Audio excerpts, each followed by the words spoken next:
Hi friends, Mahanadhi serial next எபிசோடுக்கான review என்னன்னு பார்க்கலாம் வாங்க. இங்கே நம்ம விஜயையும் நம்ம காவேரியும் பிரித்து வைக்கணும், எப்பவும் அவங்க ஒன்று சேரக்கூடாது அப்படின்னு சொல்லிட்டு ராகினி திட்டம் போட்டுக்கிட்டு இருக்காங்க. அந்த திட்டத்தை எல்லாத்தையுமே முறியடிச்சிட்டு நம்ம காவேரியும் நம்ம விஜயும் ஒன்று சேர்ந்து வாழ்ந்தால் ரொம்பவே நல்லாயிருக்கும் அப்படின்னு நினைக்கிறவங்க இந்த வீடியோவுக்கு லைக் பண்ணி தெரிவிங்க. இங்கே நம்ம விஜய் வெண்ணிலா கிட்டே உட்காந்து பேசிக்கிட்டு இருக்காங்க. இங்கே பார் வெண்ணிலா, நீ எதுக்காகவும் கவலைப்படாத, உன்னுடைய உடம்பு கூடிய சீக்கிரமே குணமாகிடும். நீ அது இதுன்னு நினச்சி கவலைப்பட்டுக்கிட்டு இருக்காத, உனக்கு பழைய நினைவு எல்லாமே திரும்ப சீக்கிரமாகவே வந்துடும் அப்படின்னு சொல்லிக்கிட்டு இருக்காங்க. இங்கே நம்ம வெண்ணிலா விஜய், இத்தனை நாளாக என்னை விட்டுட்டு நீங்கள் எங்கே போயிருந்தீங்க? நீங்கள் என்னை விட்டுட்டு போகாதீங்க விஜய், ப்ளீஸ் விஜய், நீங்கள் என் கூடவே இருங்க. உங்களை பார்க்காம என்னால் இருக்க முடியல, ப்ளீஸ் விஜய் அப்படின்னு சொல்லிட்டு இங்கே வெண்ணிலா சொன்னதுமே இங்கே நம்ம விஜய் இங்கே பாரும் வெண்ணிலா, நீ இப்படி சொல்கிற ஓகே தான், ஆனால் எனக்கு நிறைய வேலை இருக்குது. என் பொண்டாட்டி வேற என்னை விட்டுட்டு தூரமாக இருக்கா, அவளை கூடிய சீக்கிரமே இந்த வீட்டுக்கு கூட்டிகிட்டு வரணும்ல, அவளை பிரிஞ்சு என்னால் இருக்க முடியல அப்படின்னு சொல்கிறாங்க. இது கேட்டதுமே இங்கே வெண்ணிலாவுக்கு பயங்கரமாக கோவம் வருது. என்ன விஜய், என்ன பேசிக்கிட்டு இருக்கீங்க? பொண்டாட்டியா? நான் தானே உங்கள் பொண்டாட்டியாக போகிறவ, நீங்களும் நானும் தானே லவ் பண்ணிக்கிட்டு இருக்கோம், பொண்டாட்டின்னு சொல்கிறீங்க அப்படின்னு சொல்லி இங்கே நம்ம வெண்ணிலா அதிர்ச்சியாக கேட்குறாங்க. உடனே விஜய் ஆமாம் வெண்ணிலா, எனக்கு கல்யாணம் ஆயிடுச்சு, எனக்கு காவேரின்னு ஒரு பொண்டாட்டி இருக்கா, அவளை நான் உயிருக்குயிராக நேசிக்கிறேன் அப்படின்னு சொன்னதுமே இங்கே வெண்ணிலாவுக்கு நிறைய யோசனை அப்படியே மண்டைக்குள்ள யோசனையாக போய்கிட்டு இருக்கு. ஏன் விஜய் நீங்கள் எனக்கு மட்டும்தான், விஜய் அப்படியெல்லாம் சொல்லாதீங்க, நீங்களும் நானும் தான் கல்யாணம் பண்ணிக்க போகிறோம், இப்போ நம்ம லவ் பண்ணிக்கிட்டு தானே இருக்கோம் அப்படின்னு அதவே திரும்ப திரும்ப சொல்லி அப்படியே மயங்கி விழுந்துடுறாங்க இங்கே வெண்ணிலா. இங்கே நம்ம விஜய் புரிஞ்சுக்கிறாங்க, வெண்ணிலா மனசுக்குள்ளே நம்ம மட்டும்தான் இருக்கோம், அதை உறுதியாக நம்புறாவ, நாங்கள் ரெண்டு பேரும் லவ் பண்ணிக்கிட்டு இருந்தால் இப்போ வரைக்குமே நினச்சிக்கிட்டு இருக்கா போல், அவளுக்கு பழைய நினைவெல்லாம் வந்துச்சுன்னா கண்டிப்பாக அவள் என்னை கல்யாணம் பண்ணிக்க சொல்லி தான் கேட்பா. என்ன பண்ணுறது, காவேரிக்கு இருக்கிற சந்தேகம், அதாவது அவளுக்கு இருக்கிற குழப்பம் எனக்குமே இப்போ வருது.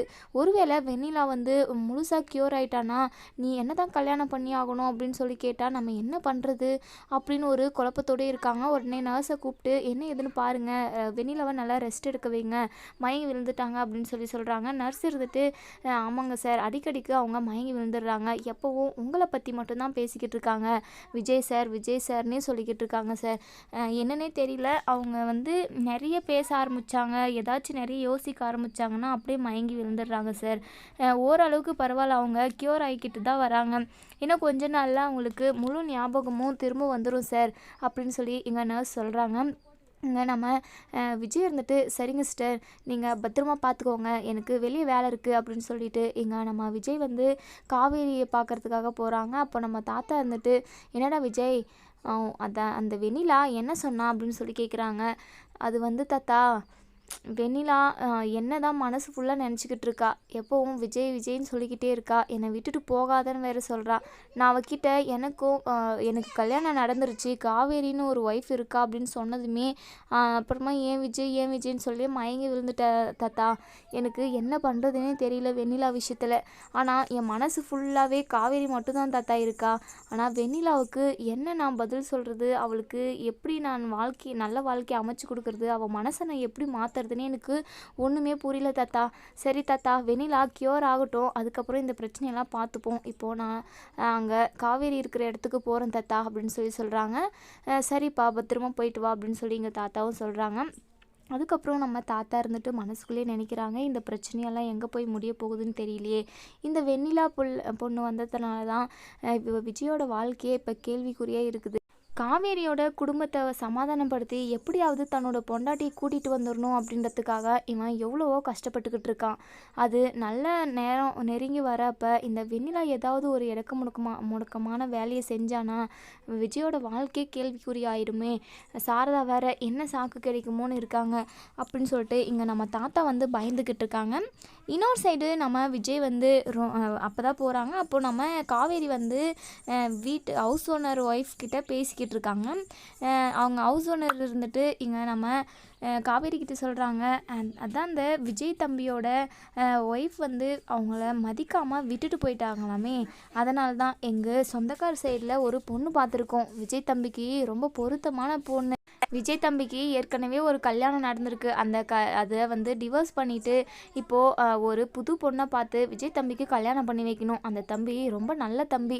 அந்த தம்பிக்கு போயிட்டு எப்படியாப்பட்ட ஒய்ஃப் அமைஞ்சிருக்கா பாரு. அந்த தம்பியை மதிக்கிறது இல்லையா, கொஞ்சம் கூட மரியாதை கொடுத்தும் நடந்துக்கிறது இல்லையா, சரியான திமிர் பிடிச்சதான் அது அப்படின்னு சொல்கிறாங்க. இதை கேட்டதுமே நம்ம காவேரி என்னெல்லாம் சொல்லி வச்சிருக்காரு பாரு. அது மட்டும் இல்லாமல் இப்போ பொண்ணு வேறு பார்க்குறாங்களா அப்படின்னு சொல்லி நம்ம காவேரி முகமே மாறிடுது.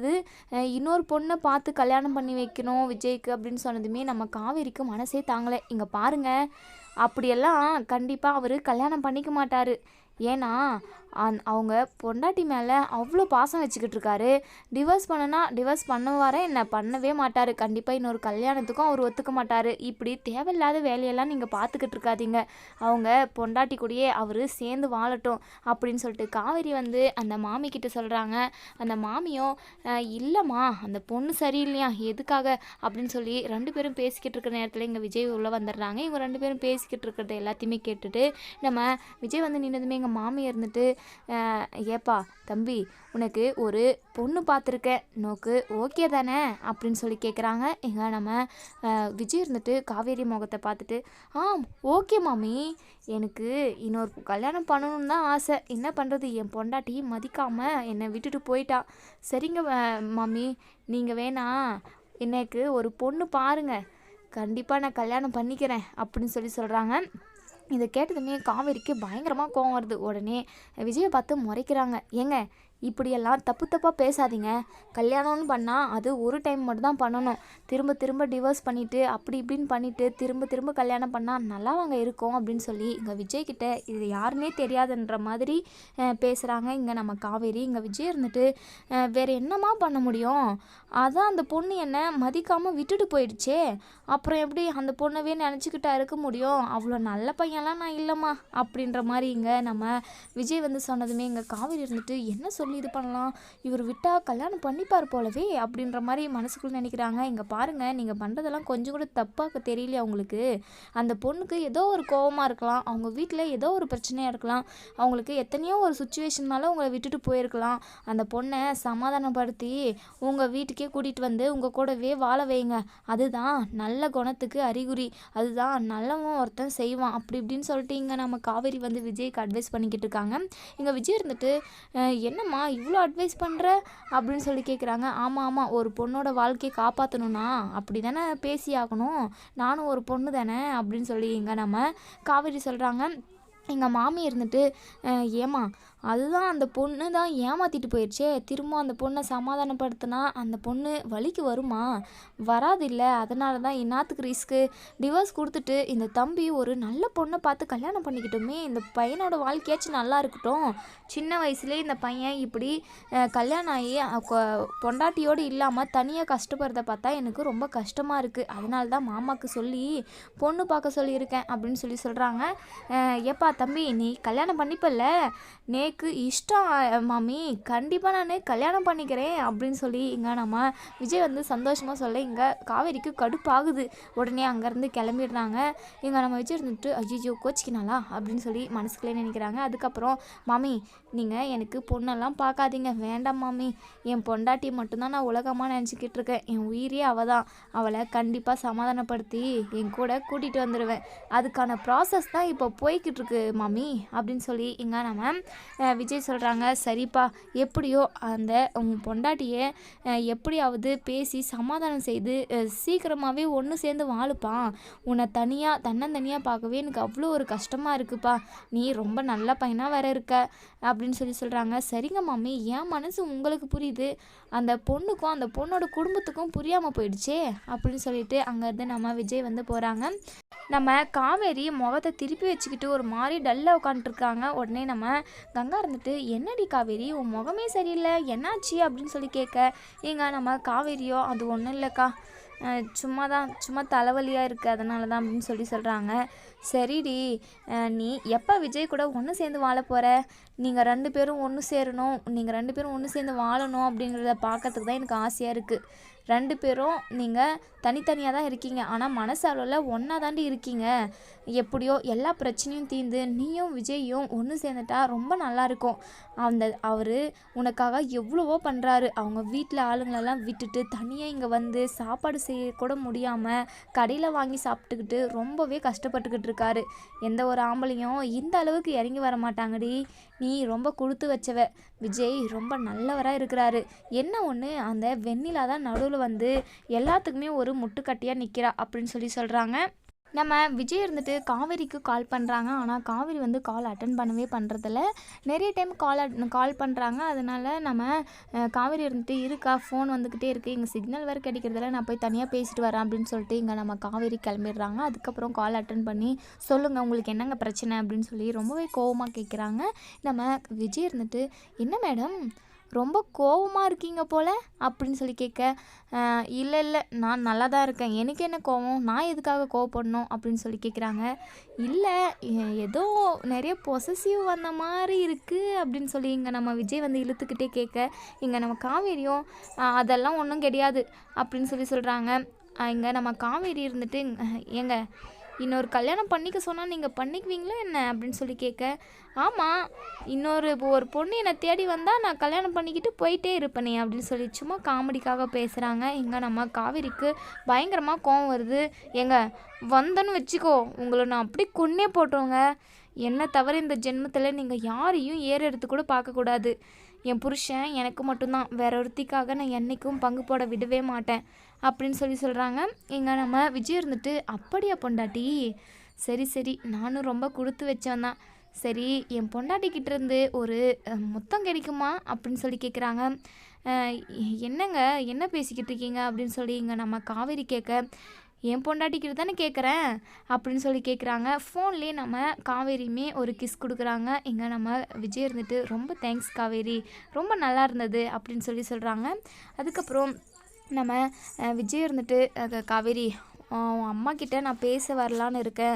உன் அம்மாவை எப்படியாச்சும் பேசி சமாதானம் செஞ்சு இன்றைக்கே நான் உன்னை நம்ம வீட்டுக்கு கூட்டிகிட்டு போகிறேன். அது மட்டும் இல்லாமல் இன்னொரு ஐடியாவும் இருக்குது. உனக்கு நான் திரும்பவும் தாலி கட்ட போகிறேன். நமக்கு திரும்பவும் கல்யாணம் நடக்க போகுது. நான் நிறைய பிளானோடு வந்திருக்கேன் காவேரி அப்படின்னு சொல்கிறாங்க. இதை கேட்டதுமே நம்ம காவேரி இருந்துட்டு பயங்கர ஷாக் ஆகுறாங்க. என்ன திரும்பவும் நமக்கு கல்யாணமா? ஆமாம், நம்ம தான் கான்ட்ராக்ட் போட்டு கல்யாணம் பண்ணோம்ல, அதனால தான் நம்ம திரும்பவும் கல்யாணம் பண்ணிப்போம் அப்படின்னு சொல்லிட்டு இங்கே நம்ம விஜய் வந்து சொல்கிறாங்க. இங்கே நம்ம காவேரிக்குமே பயங்கர சந்தோஷமாக தான் இருக்குது. ஆனால் அம்மாவை எப்படிங்க சமாதானப்படுத்துவீங்க? அம்மா அதாவது உங்கள் கூட சேர்ந்து வாழன்னு ஒரு வார்த்தை சொன்னால் மட்டும்தான் நான் உங்கள் கூட வருவேன். அவங்கள எப்படி நீங்கள் சமாதானப்படுத்த போகிறீங்க? அதெல்லாம் நான் பார்த்துக்கிறேன் காவேரி, அதை பற்றி நீ கவலையே படாத அப்படின்னு சொல்லி இங்கே நம்ம விஜய் சொல்கிறாங்க. சரிங்க, எப்படியோ ஒன்று, நமக்கு திரும்பவும் கல்யாணம் நடந்தால் நல்லா தான் இருக்கும். ஆனால் வெண்ணிலாவுக்கு தான் இன்னும் க்யூர் ஆகலையே அப்படின்னு சொல்கிறாங்க. இங்கே நம்ம விஜய் இருந்துட்டு, அதான் முன்னாடியே சொன்னேன்ல, வெண்ணிலா க்யூரே ஆகாமல் இருந்தால் நம்ம வாழ்க்கை இப்படியே போயிடுமே, நமக்கு வயசாயிடுமே. இங்கே பாரு காவேரி, நீ எதுக்காகவும் கவலைப்படாத. மனசுக்கு தெரியும்ல, நான் வெண்ணிலா மேலே எந்த ஒரு தப்பான எண்ணத்துலையும் இல்லைன்னு சொல்லிட்டு உனக்கு நான் புரிய வச்சுட்டேன். உனக்குமே என் மேலே நம்பிக்கை இருக்குது. அதே நம்பிக்கையை உன் அம்மாவுக்கும் நான் வர வைப்பேன். அதை செஞ்சுட்டு அதுக்கப்புறமா உன்னை நான் கூட்டிகிட்டு போயிட்டு உன் காலத்தில் திரும்பவும் தாலி கட்டி என்னோடய வீட்டுக்கு என்னோடய மனைவியை உன்னை கூட்டிகிட்டு போகிறேன் அப்படின்னு சொல்கிறாங்க. இங்கே நம்ம காவேரியுமே பயங்கரமாக சந்தோஷமாக இருக்காங்க. சரிங்க, சாப்பிட்டீங்களா இல்லையா அப்படின்னு சொல்லி கேட்க, இங்கே நம்ம விஜய் இருந்துட்டு, இல்லை காவேரி சாப்பிடவே இல்லை, ரொம்ப பசிக்குது, என்ன பண்ணுறதுன்னு தெரியல, வீட்டில் சாப்பாடும் இல்லை அப்படின்னு சொல்கிறாங்க. இங்கே நம்ம காவேரிக்கு மனசு கடந்து தவிச்சு அடிச்சுக்குது.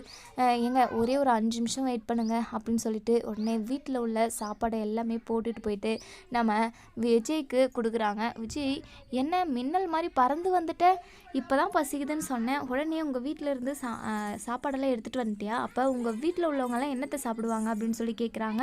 அவங்க எல்லாரும் சாப்பிட்டு முடிச்சிட்டாங்க, நீங்கள் சாப்பிடுங்க அப்படின்னு சொல்கிறாங்க. நம்ம விஜய் இருந்துட்டு, காவேரி நீ ஊட்டி விட அப்படின்னு சொல்கிறாங்க. இங்கே நம்ம காவேரியுமே நம்ம விஜய்க்கு ஊட்டி விடுறாங்க. நம்ம விஜய் பயங்கர சந்தோஷத்தோட வயிறு நிறைய சாப்பிட்றாங்க. அதுக்கப்புறம் நம்ம காவேரியுமே அங்கேருந்து வந்துடுறாங்க. ஈவினிங் போல் நம்ம விஜய் இருந்துட்டு காவேரியோட வீட்டுக்கு போகிறாங்க. போனதுமே இங்கே நம்ம சாரதா வந்து எப்பவும் போல் கோவப்படாமல் ரொம்பவே சாஃப்டாக தான் பேசுகிறாங்க. வாங்க தம்பி உட்காருங்க தம்பி அப்படின்னு சொல்லி சொல்கிறாங்க. இங்கே நம்ம விஜய் மனசுமே கொஞ்சோண்டு ரிலாக்ஸாக இருக்குது. என்ன கோவப்படுவாங்களோ அப்படின்னு சொல்லிட்டு பயந்துக்கிட்டே தான் வந்தார். ஆனால் நம்ம சாரதா வந்து கோவப்படாமல் தான் பேசுகிறாங்க. நம்ம சாரதா மனசுக்குள்ளுமே காவேரியை விஜய் கூட அனுப்பி வைக்கணும் அப்படிங்கிற ஒரு நினப்பு வந்து அவங்களுக்கு எப்போவோ வந்துருச்சு. என்ன ஒன்று இதில் நடுவில் வெண்ணிலா தான் வந்து அவங்க குறுக்க நிற்கிறாங்கன்னே சொல்லலாம். இப்போது நம்ம விஜய் வந்து ஒரு வழியாக இங்கே சாரதாவுக்கு வந்து புரிய வச்சிடுறாங்க. அவங்க மனசுக்குள்ளே என்ன இருக்குது அப்படிங்கிற விஷயத்தையும் சொல்லி காவேரியும் கூட அனுப்பி வைங்க. நான் ஒரு கல்யாணத்துக்கு ஏற்பாடு பண்ணுறேன். நானும் காவேரியும் திரும்பவும் கல்யாணம் பண்ணிக்கிறோம். அதே சமயம் வெண்ணிலா வந்து அந்த வீட்டில் அவளுக்கு குணமாகிற வரைக்கும் தான் அத்தை இருப்பா. அதுக்கப்புறம் அவளுக்கு ஒரு நல்ல வாழ்க்கையோ இல்லை அவங்க வீட்டுக்கே எடுத்துகிட்டு போயிட்டு விடுறதோ அது ஏதோ ஒன்று பண்ணிக்கலாம். ஆனால் சத்தியமாக அடித்து சொல்கிறேன் அத்தை, என் மனசு ஃபுல்லாகவே காவேரி மட்டும்தான் அத்தை நிறைஞ்சிருக்கா. வெண்ணிலா மேலே ஒரு நாளும் நான் தப்பான எண்ணத்தோடு பழகுனதே கிடையாது. நான் லவ் பண்ண பொண்ணாச்சே, அதாவது அப்போல்லாம் ரொம்ப நல்ல பொண்ணாக இருப்பா. அவள் ரொம்ப நல்லவ அத்தை. அவளுக்கு போயிட்டு இப்படி ஒரு நிலைமையா அப்படின்னு சொல்லிட்டு தான் என்னால் மனசு கஷ்டமாக இருந்தது. அதனால தான் அவளை எப்படியாவது சரி செய்யணும் அப்படின்ற ஒரு இதில் தான் நான் அவள் கூட பேசுகிறேன். அதே சமயம் அவளுக்கு சீக்கிரமாகவே குணமாகணும் அப்படின்றதுக்காக தான் எங்கள் வீட்டிலையே அவளை வச்சுக்கிட்டு இருக்கான் அத்தை. இல்லைனா நான் இப்படியெல்லாம் பண்ண மாட்டேன் அத்தை. நீங்கள் என்னை புரிஞ்சுக்கணும். சத்தியமாக நான் வெண்ணிலா மேலே எந்த ஒரு தப்பான எண்ணத்துலேயுமே நான் அவளை எங்கள் வீட்டில் ஸ்டே பண்ண வைக்கல அத்தை. இதை மட்டும் நீங்கள் புரிஞ்சுக்கோங்க. ஒருவேளை வெண்ணிலா வந்து க்யூர் ஆகிட்டானா கண்டிப்பாக அவளை பேசி புரிய வச்சு எங்கள் வீட்டை விட்டே அனுப்பிடுவேன் அத்தை. நீங்கள் என்னை நம்புங்க அப்படின்னு சொல்லிட்டு ஒரு வழியாக நம்ம விஜய் வந்து பேசி நம்ம சாரதாவை சமாதானம் செஞ்சு வச்சிடுறாங்க. நம்ம சாரதாவுமே சரிங்க தம்பி காவேரி நீங்கள் கூட்டிகிட்டு போங்க. நீங்கள் 2 பேரும் சந்தோஷமாக இருக்கிறது தான் என்னுடைய சந்தோஷம். ஆனால் இதில் வெண்ணிலா வந்து குறுக்க வரவே கூடாது. அப்படி திரும்பவும் அவளால் ஏதாச்சும் ஒரு பிரச்சனை வந்துச்சுன்னா கண்டிப்பாக நான் பத்திரக்காளியாக மாறிடுவேன் தம்பி அப்படின்னு சொல்லி எங்கே நம்ம சாரதா சொல்கிறாங்க. அத்தை நீங்கள் கவலையே படாதீங்க, எல்லாத்தையும் நான் பார்த்துக்கிறேன். உங்கள் பொண்ணை மகாராணி மாதிரி வாழ வைக்க வேண்டியது என்னுடைய பொறுப்பு அத்தை அப்படின்னு சொல்கிறாங்க. அதே சமயம் இந்த கான்ட்ராக்டுக்கு அதே சமயம் வீட்டை விட்டு போன்னு சொன்னதுக்கு எல்லாத்துக்குமே ஒரு ரீசன் வந்து நம்ம சாரதாவுக்கு நம்ம விஜய் வந்து எல்லாமே சொல்லி புரிய வச்சிடுறாங்க. அதனால தான் நம்ம காவேரியும் விஜயும் ஒன்று சேர்ந்து வாழ்கிறதுக்கு இங்கே நம்ம சாரதா ஓகே சொல்லியிருக்காங்க. அதுக்கப்புறம் நம்ம காவேரியோட நம்ம விஜய் வந்து வீட்டுக்கு போகிறாங்க. இங்கே தாத்தா வந்து காவேரியும் விஜயும் பார்த்துட்டு அவ்வளோ ஒரு சந்தோஷப்படுறாங்க. காவேரி எப்படிம்மா இருக்க? இந்த தாத்தாவையும் இந்த பாட்டியும் மறந்துட்டியா நீ? உன் நினப்பு தான். இந்த வீட்டுக்கு நீ எப்போ வருவியோ அப்படின்னு சொல்லிட்டு இந்த வீட்டோட கதவு வந்து திறந்துக்கிட்டே இருந்ததுமா. எப்படியோ நீ வந்துட்ட. இதுக்கப்புறம் விஜயோட வாழ்க்கை நல்லா இருக்கும். அவன் எப்பவும் உன்னவே நினச்சி ரொம்பவே ஃபீல் பண்ணிக்கிட்டு இருந்தாம்மா. எப்படியோ அவன் நினச்ச காரியம் நடந்துருச்சு. நீ எப்படியோ வீட்டுக்கும் வந்துட்ட. சரிம்மா எனக்கு ரொம்ப சந்தோஷமாக இருக்குது அப்படின்னு சொல்லி 2 பேரும் பேசிக்கிட்டு இருக்காங்க. அதுக்கப்புறம் நம்ம விஜய் வந்து மறுநாள் அதாவது கல்யாணத்துக்கான மொத்த ஏற்பாடும் பண்ணிக்கிட்டு இருக்காங்க. அதாவது கல்யாண ஏற்பாடு நடக்கிற விஷயம் தெரிஞ்சு ராகினி பயங்கர கோவப்படுறாங்க. இந்த காவேரி வீட்டுக்கு கூட்டிகிட்டு வந்துட்டாரு. இதுக்கப்புறம் இந்த காவேரியோட ஆட்டம் தாங்க முடியாதே. எப்படியாவது இந்த காவேரியை வீட்டை விட்டு வெளியே அனுப்பணும். அதுக்கு ஒரே ஒரு இது வெண்ணிலா மட்டும்தான். வெண்ணிலாவை எப்படியாவது உசுப்பேத்தி விடணும். அப்போ தான் ஏதாவது ஒரு பிரச்சனை நடந்து காவேரி இந்த வீட்டை விட்டு போவா. இந்த விஜயும் காவேரியும் ஒன்று சேர மாட்டாங்க. அவங்க 2 பேரும் பிரிஞ்சிருந்தால் தான் நல்லாயிருக்கும். இந்த காவேரி அவங்க அம்மா வீட்டில் வாழா வெட்டியாக இருக்கணும் அப்படின்னு சொல்லிட்டு எங்கள் ராகினி வந்து திட்டம் போடுறாங்க. இங்கே நம்ம விஜய் வந்து கல்யாணத்துக்கான எல்லா ஏற்பாடும் பண்ணிக்கிட்டு இருக்காங்க. நம்ம வெண்ணிலா வந்து இந்த விஷயம் எதுவுமே தெரியாமல் தான் இருக்காங்க. உடனே இங்கே ராகினி இருந்துட்டு எல்லா விஷயத்தையும் சொல்லி இந்த வெண்ணிலாவை ஏதாவது பிரச்சனை பண்ண சொல்லணும் அப்படின்னு சொல்லி அவங்க ரூமுக்கு போகிறாங்க. வெண்ணிலாவுக்கு முக்கால்வாசி நம்ம பேசுகிறது பண்ணுறது எல்லாமே புரிய வருது. பழைய ஞாபகமும் பாதி வந்துருச்சுன்னே சொல்லலாம். இங்கே ராகினி இருந்துட்டு இங்கே பார் வெண்ணிலா, உனக்கு எதிராக இங்கே ஒரு சூழ்ச்சி நடந்துக்கிட்டு இருக்கு. நீ உயிராக நினச்சிக்கிட்டு இருக்க விஜய்க்கு இன்றைக்கி கல்யாணம் நடக்க போகுது. நீ அந்த கல்யாணத்தை தடுத்து நிறுத்தினாதான் உன் வாழ்க்கையே உன் விஜய் உனக்கு கிடைப்பாரு. அப்படி இல்லை வேற ஒருத்தி விஜயை அடிச்சுன்னு போயிடுவா. எங்கள் பாரு வெண்ணிலா, இன்னைக்கு நீ விஜய் கூட போய் சண்டை போட்டால் மட்டும்தான் உன் வாழ்க்கை காப்பாற்றப்படும். தயவு செஞ்சு நீ போய் பிரச்சனை பண்ணு. இல்லை உன் வாழ்க்கையே கெடுத்துருவாங்க. விஜய் வேற ஒரு கல்யாணம் பண்ணிக்கிட்டு போயிடுவார், உன்னை கண்டுக்கவே மாட்டார். விஜய் உன்னை விட்டுட்டு போகக்கூடாது அப்படின்னா நீ இன்னைக்கு பேசி தான் ஆகணும் அப்படின்னு சொல்லிட்டு ராகினி வந்து இல்லாத பொல்லாதெல்லாம் ஏற்றி விட்டுடுறாங்க. அப்போ தான் கல்யாணத்துக்கான ஏற்பாடு எல்லாமே நடந்துக்கிட்டு இருக்குது. சாரதா, நம்ம தாத்தா, பாட்டின்னு எல்லாருமே பயங்கர சந்தோஷமாக இருக்காங்க. திரும்பவும் முறைப்படி அவங்களுக்கு கல்யாணம் நடக்குது. கான்ட்ராக்டுன்ற ஒரு பேச்சுக்கு இங்கே இடம் இல்லை அப்படின்ற மாதிரி எல்லாரும் சந்தோஷமாக இருக்க, அப்போ தான் நம்ம விஜய் வந்து காவேரி கழுத்தில் தாலி கட்ட போகும்போது இங்கே உடனே வெண்ணிலா இருந்துட்டு, நிறுத்துங்க விஜய், என்ன விஜய் பண்ணிக்கிட்டு இருக்கீங்க நீங்கள்? ஏன் விஜய் எனக்கு மட்டும்தான் நீங்கள் வேற ஒருத்தி கழுத்தில் தாலி கட்டுறதுக்காக போகிறீங்க? இதெல்லாம் நான் சும்மா விட மாட்டேன் விஜய். என்னால் இதெல்லாம் தாங்கிக்கவே முடியாது. நீங்கள் தான் என் உயிர், நீங்கள் தான் என் உலகம்னு சொல்லி நான் இருக்கேன். ஆனால் என்னை விட்டுட்டு நீங்கள் அவள் கழுத்தில் தாலி கட்ட போகிறீங்க. நீங்களும் நானும் எவ்வளோ லவ் பண்ணோன்னு உங்களுக்கே தெரியும்ல. அப்படி இருக்கும்போது நீங்கள் எதுக்காக வேற ஒருத்தி கழுத்தில் தாலி கட்டணும்? நான் தான் உங்கள் பொண்டாட்டியாக போகிறவன், நீங்கள் ஏன் கழுத்தில் தான் தாலி கட்டி ஆகணும் அப்படின்னு சொல்கிறாங்க. இங்கே நம்ம விஜய் இருந்துட்டு, வெண்ணிலா நான் எதுவாக இருந்தாலும் அப்புறம் வந்து பேசிக்கிறேன் அப்படின்னு சொல்லிட்டு நம்ம காவேரி கழுத்தில் தாலியை கட்டிடுறாங்க. இங்கே வெண்ணிலா உட்காந்து அழுதுகிட்டு இருக்காங்க. நம்ம தாத்தா இருந்துட்டு, இங்கே பார்ப்பா விஜய், இதுக்கப்புறம் வெண்ணிலா இந்த வீட்டில் இருக்கக்கூடாது. ஏன்னா அவளுக்கு முழு ஞாபகமும் வந்துருச்சு. அவங்க வீட்டுக்கு கூட்டிகிட்டு போய் விட்டுட்டு வா. இன்றைக்கி நைட்டு உங்களுக்கு முதலிரவு ஏற்பாடு பண்ணி வைக்கிறோம். அதுக்குள்ளே இந்த வீட்டில் இந்த வெண்ணிலா இருக்கவே கூடாது. இந்த வெண்ணிலாவா அவங்க வீட்டில் எடுத்துகிட்டு போய் விட்டுட்டு வா. ஏன்னா முழு ஞாபகமும் அவளுக்கு வந்துருச்சு அப்படின்னு சொல்லி எங்கள் தாத்தா சொல்கிறாங்க. என்ன நடக்கும் அப்படிங்கிறத வெயிட் பண்ணி பார்ப்போம் ஃப்ரெண்ட்ஸ். வீடியோ பிடிச்சி